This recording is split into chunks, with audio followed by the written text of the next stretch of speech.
Nux vomica homeopathic औषधि कॉम्पैरेटिव मेटेरिया Medica अध्याय 675 676 doctor Narayan चंद्र घोष भाग 6 ज्वर, पारी का बुखार, जाड़े का बुखार, कंपज्वर, दोनों वक्त आने वाला बुखार, दोकालीन ज्वर, मलेरिया, पिल्ही और यकृत संबंधी ज्वर और यहाँ तक कि सामान्य ज्वर में भी नक्स वोमिका लाभदायक है। नीचे लिखे लक्षण किसी भी ज्वर में रहें तो नक्स वोमिका से फायदा होगा। नक्स वोमिका के ज्वर आने का कोई बंधा समय नहीं रहता। दिन में किसी भी समय बुखार आ सकता है। जो ज्वर रोज कुछ समय पहले ही एंटीपोनिंग फीवर आता है अथवा कुछ समय पीछे हटकर आता है, पोस्टपोनिंग फीवर, जो ज्वर नित्य एक ही समय पर आता है, ऐसे सब तरह के ज्वरों में नक्स वोमिका फायदा करती है। नक्स में रात के अंतिम भाग यानी शेषरात्रि से लेकर सवेरे 8 से 6 बजे के भीतर ही ज्वर आता है। ज्वर आने के पहले हाथ पैरों में बहुत ऐंठन होती है।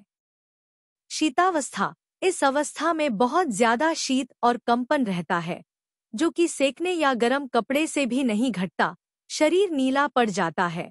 इस अवस्था में प्यास बिल्कुल ही नहीं रहती। जम्हाइयां आती हैं।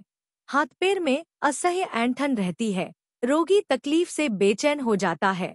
कुछ देर तक यह अवस्था रहकर फिर उत्ताप की अवस्था होती है। उत्तापावस्था, यह अवस्था बहुत देर तक बनी रहती है और इसमें बहुत तेज प्यास रहती है। रोगी को बहुत कष्ट होता है। ऐसा लगता है जैसे सारा शरीर जला जा रहा हो। इसके सिवा नक्स का एक विशेष लक्षण यह है कि इतना उत्ताप रहने पर भी देह से जरा कपड़ा अलग होते ही तुरंत जाड़ा लगने लगता है और उससे बहुत तकलीफ होती है। रोगी किसी भी कदर कपड़े नहीं उतार सकता। सिर में जोर का दर्द होता है, अनसंट बकता है, आंखें लाल हो जाती हैं। पेट पर हाथ रखने से पेट ठंडा मालूम होता है, किंतु भीतर आक्सी जला करती है। बहुधा शीत के बाद ही रोगी सो जाता है। पसीने की अवस्था, इस अवस्था में प्यास रहती है और थोड़ी देर तक रहती है। पसीना थोड़ा आता है। इस समय हाथ पैरों में ऐंठन और देह का दर्द घट जाता है। इस हालत में भी रोगी की देह में हवा लगने या जरा सा हिलने डोलने से जाड़ा मालूम होता है। बुखार छूटने पर अक्सर पित्त की होती है। माथा भारी हो जाता है। सिर में चक्कर आता है। हाथ पैरों में दर्द होता है। यकृत और प्लीहा में दर्द होता है।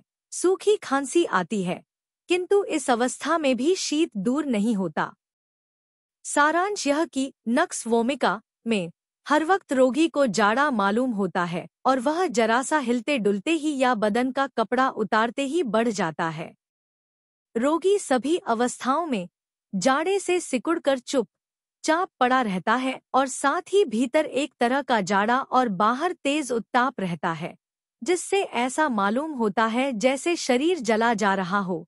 किसी भी ज्वर में ये लक्षण हो तो नक्स उसे अवश्य ही आरोग्य करने में समर्थ होती है। शुरू में 30 शक्ति देनी चाहिए। वृद्धि मानसिक परिश्रम से, सवेरे भोजन के बाद, क्रोध आ जाने पर, शीत से, रजस्राव के अंत में, सर्दी का स्राव बंद होने पर, हरास विश्राम से, संध्या के समय, उत्ताप और गर्म आहार से। संबंध प्रायः सभी रोगों में सल्फर के साथ नक्स का अनुपूरक संबंध है। यह जिंकम के पहले या बाद में नहीं दी जाती है। आर्स, इपी, फॉस, सिपी और सल्फर के बाद नक्स और नक्स के बाद बायो, कोबाल्ट, पल्स और सल्फ अच्छा फायदा पहुंचाती है। नक्स के बाद पल्सेटिला की अपेक्षा सिपिया से ज्यादा लाभ होता है। पुरानी बीमारी का इलाज करते समय नक्स सोने के समय या सोने के कम से कम 2 घंटे पहले देनी चाहिए, क्योंकि शरीर और मन स्थिर रहने पर इसकी क्रिया अच्छी होती है।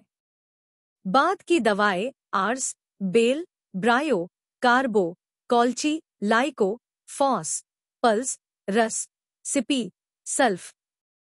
क्रियानाशक एकोन, आर्स, बेल, कैमो, कांकू, कैम्फर, काफी, ओपी, पल्स, थूजा। क्रिया का स्थितिकाल 1 से 7 दिन। क्रम 2x से 200 शक्ति